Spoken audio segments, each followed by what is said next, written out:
Legalize it, yeah, yeah. 'Cause I shot the sheriff.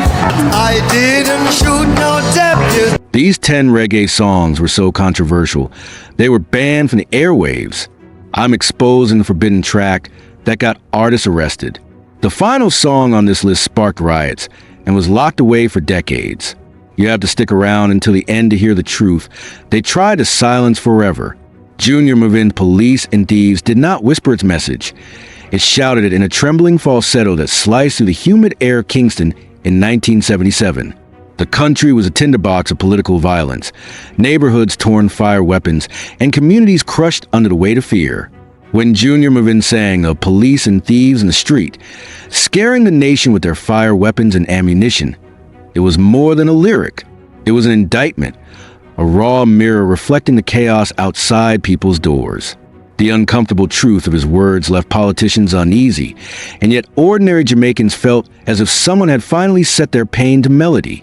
The lines between enforcers and criminals blurred so much that listeners were forced to ask who truly kept order and who spread terror. Covered years later by The Clash in Britain, the song gained international recognition, but in its own moment, it was not celebrated. It was feared, attacked, and almost silenced.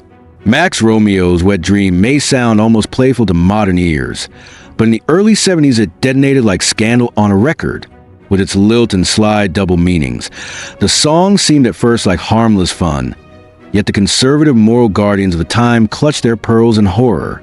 Romeo, with a grin in his delivery, made it clear that he was not retreating from taboo subjects.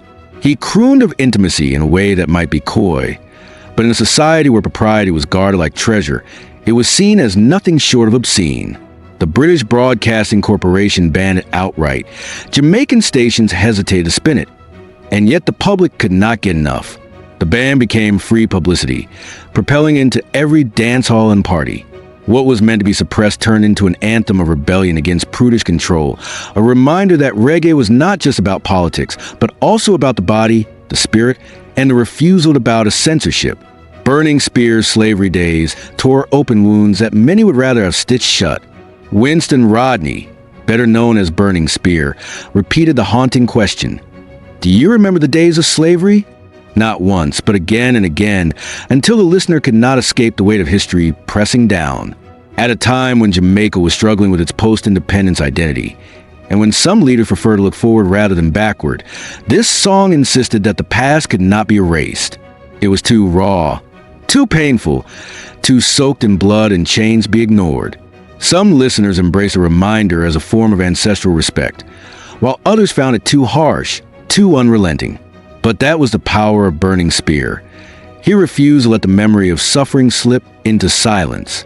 His chanting voice became a vessel of remembrance, making slavery days not just a song, but ritual history, one that rattled governments and unsettled those who profited from forgetting. Horace Andy, with his fragile yet piercing tone, offered a lament that felt almost biblical in its mourning when he recorded Problems. Released in 1977, the track did not veil itself in allegory. It sang bluntly of the suffering of ordinary Jamaicans, of poverty gnawing at families, of hunger and desperation that politicians pretended not to see. Horace Andy did not sing with anger. He sang with sorrow, and that sorrow was perhaps even more dangerous. It forced people to confront the decay of their society without the shield of metaphor. The powers that we saw the track as criticism, a rebuke that spread through sound systems and street corners. Every line was a reminder that those at the bottom were not invisible, that their cries were being sung into existence. For those who suffered, Problems was a balm of validation for those in control. It was a thorn in the side that could not be easily pulled out. Toots Hibbert and his band, the Maytals, brought a different energy with Pressure Drop, a track that seemed less political on the surface, yet carried a menace that listeners could not ignore. Released in 1970, it became a haunting prophecy of karmic justice. When Hibbert sang of the pressure dropping, his gravelly voice imbued the words with a sense of inevitability, as though unseen forces were about to level the scales. For Jamaicans living under the constant fear of violence, corruption, and betrayal, the song's cryptic warning felt close to reality. It was not a manifesto. It was a curse disguised as a chorus, And that subtle threat, that suggestion that wrongdoers would meet their comeuppance, unsettled the powerful. The track's infectious rhythm made it irresistible, but its undertone of retribution gave it the edge of danger. Even as crowds danced, many knew that the song carried more than just music. It carried judgment. Peter Tosh was never one to veil his convictions, and Legalize It became his battle cry. Released in 1976, it was not simply a call for the acceptance of the herb. It was a demand of the recognition of Rastafarian spiritual rights and the end of hypocrisy in law. Tosh, tall and uncompromising, did not mince words. He sang of the herb as a healing plant, a sacred tool, and he did so at a time when laws across the globe treated it as contraband worthy of prison. The establishment saw in his lyrics open rebellion, a direct defiance of state authority. Radio stations banned it, police maltreated him, and yet Tosh refused to yield. The song's refrain echoed in every gathering of the marginalized and the faithful, turning it into a banner under which the oppressed rallied. The controversy did not destroy him. It defined him. Legalize It burned his name into history as the man who dared to shout the unspoken in the face of the world's disapproval. Dennis Brown, the crown prince of reggae, revealed his sharp edge in Wolves and Leopards. Behind his velvet voice lurked a ferocious warning. He sang of predators conspiring against the sheep, and though he never named them outright, listeners knew the allegory was not accidental. In a Jamaica split by political tribalism, where supporters of rival parties clashed violently, metaphors like these were interpreted as commentary on real leaders, real gangs, real betrayal. The beauty of Brown's tone softened nothing. It only highlighted the horror of what he implied. Critics accused him of inciting unrest, while others swore he had simply put the truth into song.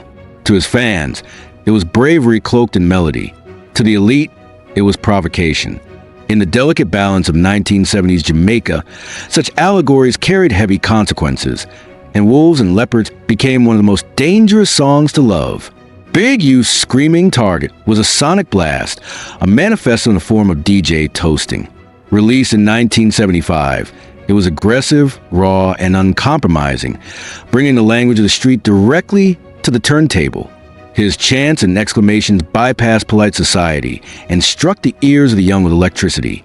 To conservatives, it sounded like disorder incarnate. No harmony, no restraint, just unfiltered passion and confrontation. But for the youth of Jamaica, it was freedom. It was the sound of their voices amplified, their frustrations validated, their rebellion made art. The controversy around Screaming Target was not only in its lyrics, but in its very form. It challenged the idea of what music should be, breaking rules and tearing down boundaries. That boldness made Big Youth a legend, and his track a milestone in reggae's defiance of the mainstream. Max Romeo appears again, but in Chase the Devil, he shifted from sensual innuendo to apocalyptic imagery. Here, the battle was spiritual, a clash between good and evil fought with words and rhythm. He sang of casting out the devil, of resisting wickedness, in a tone that felt almost prophetic. To some, the religious intensity of the song was uplifting, but to others, particularly conservative church leaders, it was blasphemy to hear such imagery wrapped in reggae beats. They accused him of co-opting sacred themes for secular entertainment. Romeo did not apologize. He believed in the fusion of the sacred and the popular, of turning scripture into weaponry against oppression. The controversy brewed not only over what he sang, but over the way he sang it.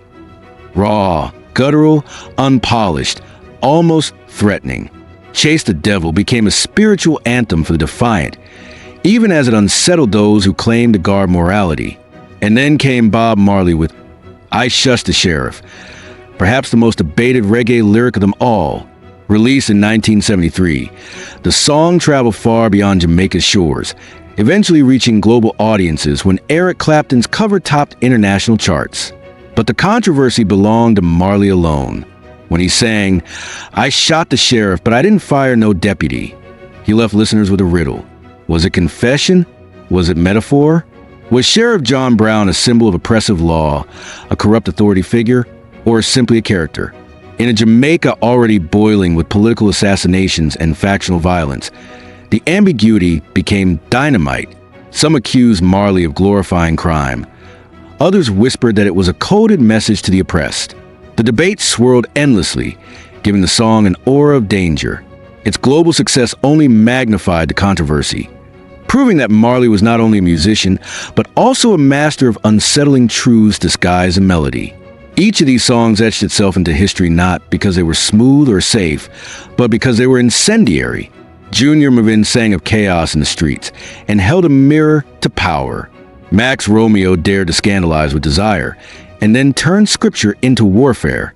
Burning Spear dragged the weight of slavery back into the present, refusing to let the chains dissolve into silence. Horace Andy cried out for the poor with words so honest. Toots Hibbert summoned judgment with a chorus that haunted the guilty.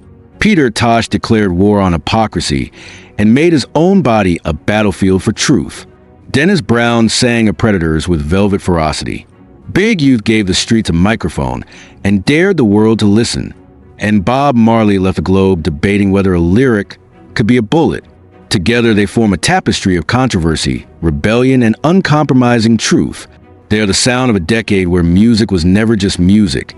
It was fire, and every note risked burning the hands of those who tried to control it.